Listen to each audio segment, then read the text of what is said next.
Hello দোস্ত, আমি আজকে বলেছিলাম যে দোকানে যে আজকে শনিবার, তো আমার হনুমান মন্দির যেতে হবে। তো আমি হনুমান মন্দির এসে পড়েছিলাম, এসে আমি পূজা দিয়ে দিয়েছি।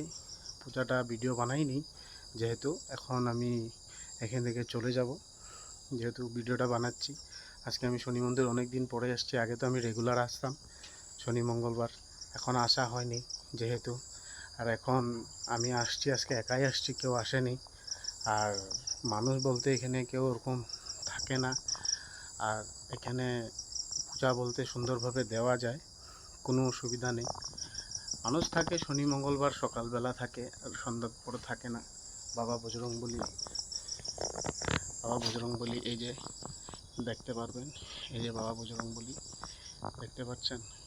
আমি এখানে এসেই পূজা দিই, আমি অন্যখানে যাই না যেহেতু, তার জন্য আমি এখানে এসেই পূজাটা দিই।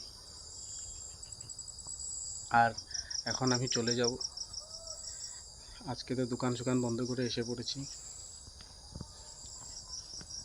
আপনারা শনি মঙ্গলবারে কে হনুমান মন্দিরে যায় পূজা করে কমেন্ট করে জানাবেন আমাকে। আর আমাকে অল্প সাপোর্ট করবেন, সোশ্যাল মিডিয়াতে আমি প্রথম, যাতে আমি আরও সুন্দর করে ভিডিও বানাতে পারি, ব্লগ বানাতে পারি। ধন্যবাদ।